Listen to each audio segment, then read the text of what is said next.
Hello. In this video, you will learn how to remove or block a participant in the Proficonf conference room.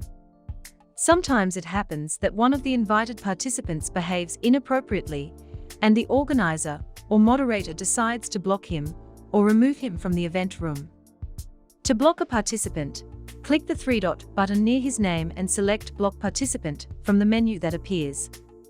Then his camera and microphone will be turned off and blocked, as well as the ability to write in chat and access the demonstration section.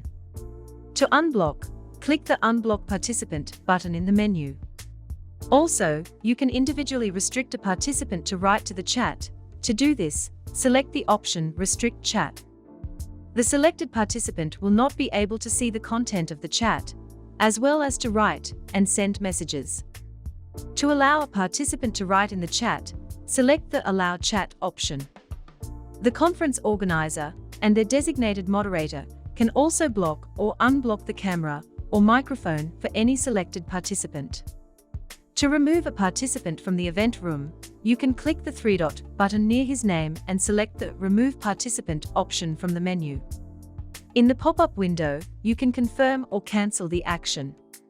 If confirmed, the participant will be removed from the meeting and will no longer be able to enter this room. If the participant reloads the page or clicks the Exit button, he will see the notification the organizer has restricted access to this event. Thank you for watching. Please subscribe to our channel and follow us on social media to see more updates.